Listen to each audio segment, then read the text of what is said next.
300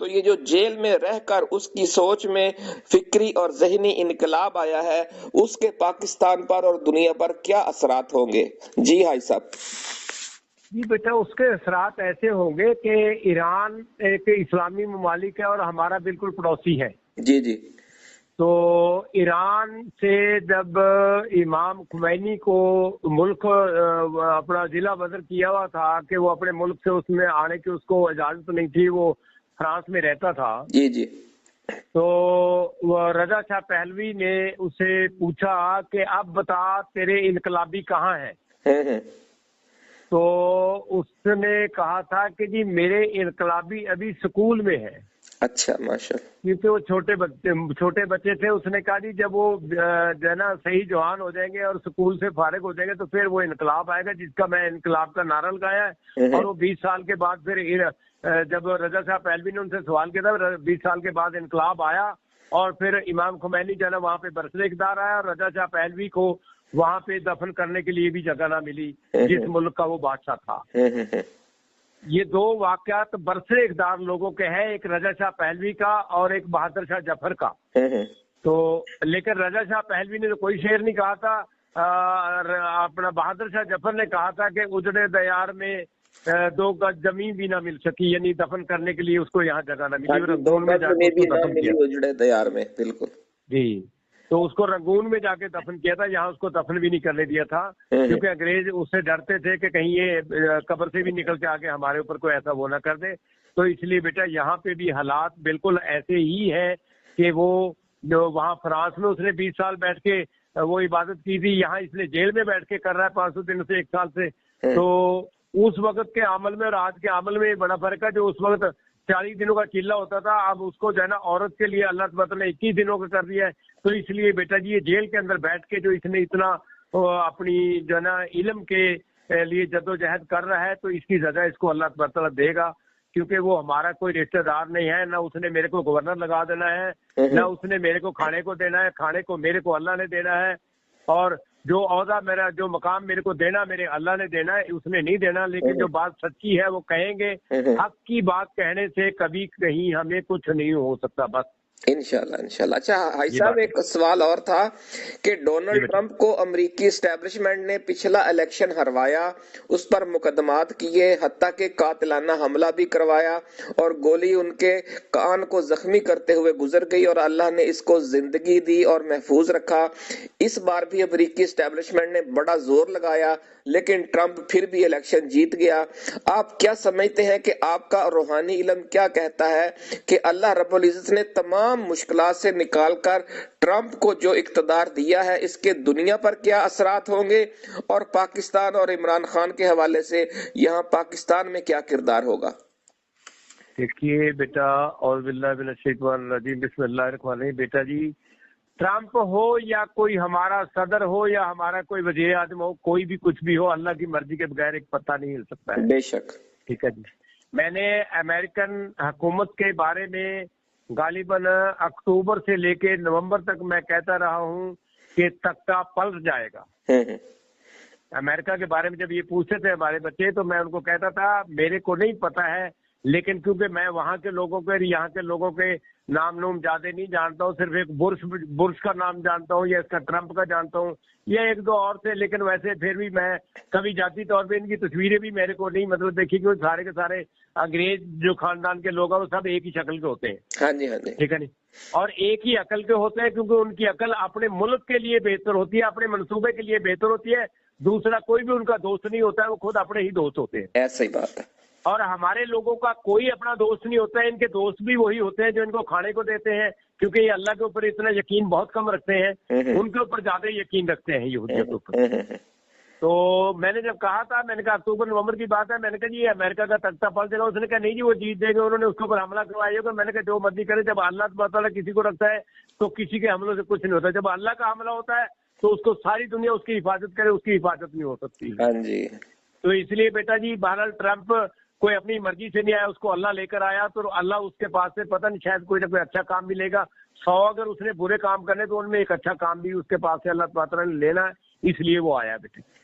جی جی. اچھا حاج صاحب یہ فرمائیے کہ میاں نواز شریف پچھلے کئی ماہ سے خاموش ہیں. کچھ لوگ کہتے ہیں کہ انہوں نے خود اس کی بیٹی نے اور اس کے بھائی نے اپنے گھر میں نظر بند کیا ہوا ہے یا اس کی زبان بندی کی ہوئی ہے, تالا بندی کی ہوئی ہے. نواز شریف کو کیا معاملہ ہے؟ اس کے حوالے سے کوئی آج کل آپ نے کوئی خواب دیکھا ہو یا کوئی ایسا معاملہ ہو کہ اس کو بولنے تک کی اجازت نہیں ہے, بظاہر اس کی حکومت ہے اس ملک میں, یہ کیا معاملہ ہے؟ بیٹا جی بات یہ ہے کہ میاں صاحب کو میں بھی ذاتی طور پہ جانتا ہوں اور میاں صاحب میرے کو بھی ذاتی طور پہ جانتے ہیں. باقی ان حکمرانوں میں نہ میرے کو کوئی ذاتی طور پہ جانتا نہ میں ان کو کسی کو جانتا ہوں. جی جی. چاہے بے شک اس کی بیٹی ہے یا اس کا بھائی ہے, میں ان کو ذاتی طور پہ نہیں جانتا ہوں نہ یہ میرے کو جانتے ہیں.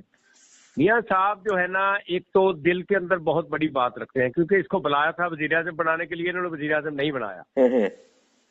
اور جو ہے نا اب وہ بیٹا جو ہے نا ایسا بندہ جو ہے نا جو کونا کہندے کونا جڑا مطلب بولے نا تے سنے سب دی, جڑا سنے سب دی تے کرے اپنے من دی. تے ایک کسی خاص منصوبے کے تحت کونا بنے گا, لیکن واللہ عالم بالاسباب کیا بنے گا, اللہ رحمت کرے گا, اللہ کرم کرے گا, لیکن ہے کوئی خاص منصوبہ اس کے دل میں ضرور ہے. یعنی اس کے دل میں کوئی ایسی بات ہے جس کی وجہ سے وہ خاموش ہے, بات نہیں کر رہا, جس وجہ سے خاموش ہے اور جس کے لیے اپنے اس کو تکو دو میں لگا ہوا ہے. یعنی جی تاڑ چ بیٹھا ہوتا, کسی انتظار میں بیٹھا ہے, وہ تاڑ چ بیٹھے ہے جی بنگلہ جڑا نا پانی دے کنارے بیٹھے ہوندا نا سمندر دے مچھی دے, تے او جدوں مچھی تھلے ہلدی ہے نا, مچھی دے ہلن دے نال پانی دی آواز آندی اودوں ہی پڑ لیندا ہے. ہاں صحیح. اچھا بنگلہ بھگت جڑا نا اس ٹائم کسی نہ کسی دریا دے کنارے بیٹھا ہے, تے جدوں ایدے سامنے کوئی آ گئی چیز نے اسی ٹائم پھڑ لینا. اچھا حاج صاحب یہ فرمائیے کہ سعودی ولی عہد شہزادہ محمد بن سلمان عمران خان کو اپنا بڑا بھائی کہتے ہیں. اب اس نے امریکہ سے $600 ارب کی خریداری و سرمایہ کاری کا اعلان کر کے ٹرمپ کو پھر اپنا گرویدہ بنا لیا ہے, اور ٹرمپ اپنا پہلا غیر ملکی دورہ بھی اب سعودی عرب کا کرے گا. اور آج ٹرمپ کے وزیر خارجہ نے بھی شہزادہ محمد بن سلمان سے فون پر بات کی ہے.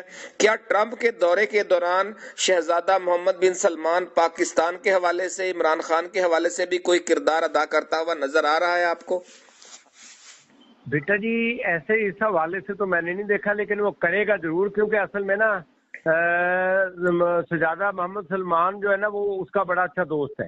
ہاں جی بے شک وہ, اور لیکن عمران خان بھی اس کا بہت اچھا دوست ہے, لیکن عمران خان کی وہ قدر بہت زیادہ کرتا ہے. ہاں جی, دل سے قدر کرتا ہے, دل سے قدر کرتا ہے. اور دوسری بات یہ بھی اس کو پتا ہے کہ عمران خان جو ہے نا عوام کے دلوں پہ حکومت کرتا ہے, اور یہاں لوگ جو ہے نا اپنی کرسیوں کی حفاظت کرتے ہیں. ہاں جی ایسی بات ہے. ٹھیک ہے بیٹا جی.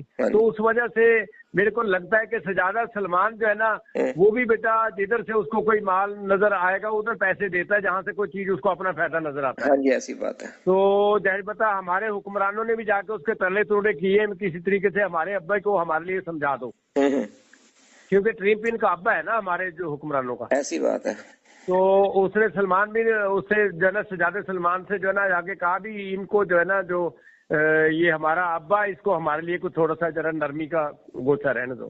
اور وہ نرمی کے گوشے کے لیے عمران خان کے لیے کہا, کیونکہ عمران خان کا اور ان کا یہ سب سے عمران خان نکل گیا تو انہیں انہوں رگڑ دینا ہے. ٹھیک ہے نہیں, لیکن میں ویسے یہ سمجھتا ہوں کہ عمران خان نے جو 1 سال وہاں بیٹھ کے ترجمہ قرآن کریم کا اور بہت ساری چیزیں جو پڑھا ہے وہاں پہ اس نے تشخیص کی ہے, تو اس کی وجہ سے شاید وہ باہر آ کے ان سے کوئی ایسا بدلہ تو نہ لے گا, وہ حسد والی بات تو نہیں رکھے گا, شاید اس روایت کو توڑ دے گا, کیونکہ یہ تو ہمیشہ جو ان کے آگے آیا اس کو مارنے کی انہوں نے کوشش کی ہے. اور شاید میرے خیال عمران خان اگر آ گیا تو شاید وہ وہاں کے ترجمے کی اور وہاں کی عبادت کی وجہ سے شاید ملک کی حفاظت کرے انشاءاللہ. بس آخر میں ایک آپ سے بہت شکریہ بھی ہم ادا کرتے ہیں, آپ نے ہمیں وقت دیا.